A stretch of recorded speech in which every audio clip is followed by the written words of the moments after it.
And apologies because I had my sound crashed for a little bit, so I wasn't there. So if this has already been discussed, I wanted to go back to the very beginning on what you stated when the show first began.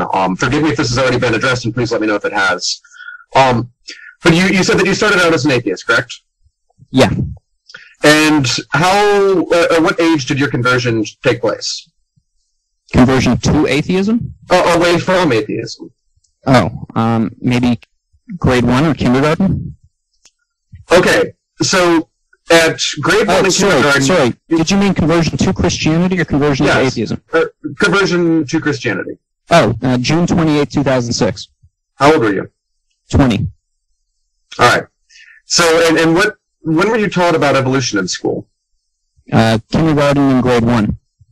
Okay, and you feel that your kindergarten level education of evolution makes you an authority on the subject, and you as a 5-year-old, you felt that the arguments for evolution were convincing, and that's why you believed it. Is that correct? To the point where you can assess this on a par with those who are experts in the field who have studied it for their entire lifetime. I'm just saying, just because I became aware of evolutionary theory at a young age doesn't mean that was the full extent of my exposure to it. I mean, I was taught evolution up until grade 12 science, so I had been learning it my entire life, essentially. And then as an outspoken atheist, I sort of did what you guys are doing right now, which is I would talk to believers and tell them why I thought they were wrong, and evolution was, I think, my trump card. And why were you an atheist? I suppose because I didn't believe in God and I believed in evolution. Well, I mean, those two aren't necessarily mutually exclusive. I mean, you can believe in evolution and still believe in God, but... I agree with you. Okay, and then you saw the movie The Exorcism of Emily Rose, which, by the way, actually is a pretty good movie. I really like that movie. But, I mean, in reality, the scientific, the findings of the case and versus what actually happened in the movie, you realize that there is a pretty big discrepancy there. I'm sure it's definitely embellished for Hollywood. No, I mean, the priest was actually found guilty and sentenced basically because of it was malpractice negligence that let Emily Rose die. Right. I mean, so in reality, I mean, it's your reason for conversion was actually no different than these people who send out prayer messages when their young daughter is going into a diabetic coma instead of getting their insulin. Well, I didn't say I became a Christian because of the exorcism of Emily Rose. I just said... That was one of the sparks. No, I was just describing the day. That's how I think I hold videos. Okay, and so you feel that you understand evolution very well. You studied it all the way up till grade 12, and you found Kent Hovind's videos credible. Yes. And you had like a high school level education with evolution, and you still found his videos credible. Yes. Okay. What do you feel is Kent Hovind's most compelling argument there? I guess against evolution. Yeah. What was the one where you just listened to him and you just had a gosh, that makes sense. I can't defeat this. Yeah, in particular when he was talking about the history of the geologic column, where he was telling what was the guy's name? Sure, well, in evolution, you need the geologic column to say that this came before that. Do you even know what the geologic column is, Sean? Yes. Describe it for me, please. Briefly. Sure, I don't believe it exists, but It doesn't exist. It doesn't. It's a concept. Right, it is a concept. Right? Yes. Okay, but as a concept, it's useful. So the concept for evolution theory, yes. If you believe in evolution. No, it's useful for dating the age of the Earth. Not at all. Keeping track of events, right? Disagree. Okay, describe for me the rest of the geological column, please. Well, my understanding is there are stratolayers, which represent different eras of Earth's history, and we find fossils in them. And if we know the age of the rock, we know the age of the fossils that are buried in it. At least that's how the theory of the geologic column works. So, why do we have to find the geological column? Is the top of the geologic column in America the same as it is in France? Do I believe it's the same, or does the theory itself say that they're the same? No, I mean, I want you to describe what the top of the geologic column is, right? The geologic column is basically wherever there is sedimentation going on or layers being laid down, whether they're by alluvial deposit, by whatever sedimentation, or via wind dispersal, right? There are certain events, England and France together, even though that the rock types are different in these places, we have a marking layer incorporated in both of them, right? And in that way, we actually sync up these various events from around the world. Mm-hmm. So yeah, I mean, of course, if there's an area underwater, you're going to have sedimentary layers being laid down, but they will have these sort of marker layers in, and we can use those to sort of sync up what's happening in, say, the Gulf of Mexico to the Mediterranean.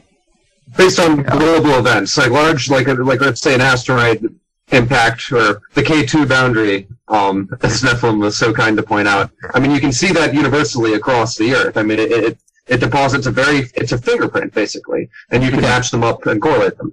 So my question to you, I guess, would be, why do we never find, I mean, if you could believe that this idea of the geological column is completely false and has no merit, why do we never find a poodle beneath the trilobite, or older than a trilobite? Why don't we ever find a giraffe below a dinosaur? Why, out of the hundreds of thousands of fossils that we have we never found a single exception? If you look at experiments in stratification, what they found is that based on the density of the animals, their habitat, and whatnot, the certain orders we find these animals in corresponds to their body types, the way they react to flood scenarios, on and on it goes. But I'm more interested in talking about the initial justification for the geological column that Charles Lyell, I believe the guy's name was, who invented the column.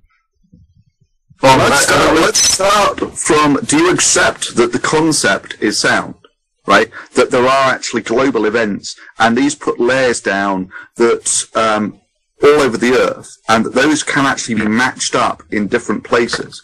And from things like this, we can get eras like the Cretaceous and what are the Carboniferous. If such an era existed, I suppose that would be possible. I don't believe it did. Well, do you accept that there are marker layers all over the Earth in the sedimentary rocks of those that match up from one place to another? I'm okay with that. Okay, so I mean, where is your objection to the geologic column?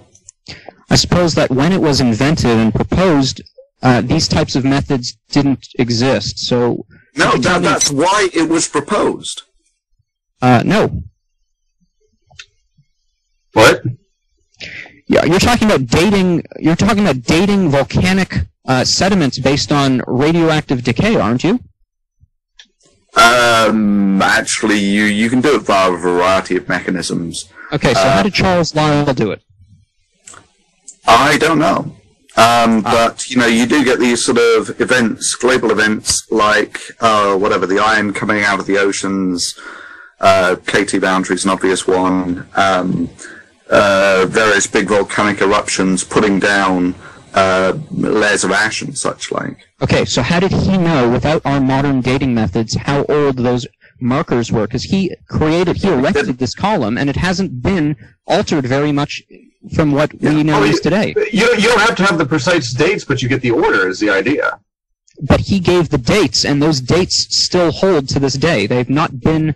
I want to know, how did he get those dates to put into the column to say the Cretaceous era is this old, and how is it that those dates that he came up with are accurate without the methods that you're proposing?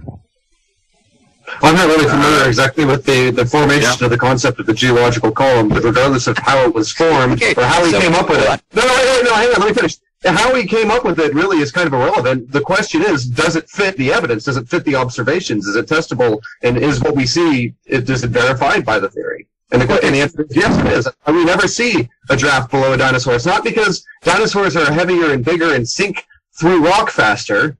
I mean, that's not why. May I get a word in? Yeah, that's why I stopped talking. Okay, thank you. Okay, so you don't know how the geologic column was erected. You don't know the foundations on which it stands, and yet you defend it based on modern dating methods, which may have had the bias of being created, not created. I should rephrase that one. Not created for the sake of supporting column, but informed by it. So what you have with respect, Sean, seeing as you have, if you like, done nothing but parade ignorance for the first, 35 minutes of or hour of this show, with respect to the formation of the Earth, the recession of the Moon, and so forth, I think it is a little out of place that finally, when you actually come to something to which neither I nor Donnie know the answer, that you should chastise us for it. I'm not chastising you. Rather, I'm just trying to reveal to you that the amount of... I mean, this is one of the pinnacle... I mean, without the geologic column, what do you guys have? That is the very... I mean, it's been said before, that is the Bible of the evolutionist, is that column. If that column is false, your entire worldview falls apart.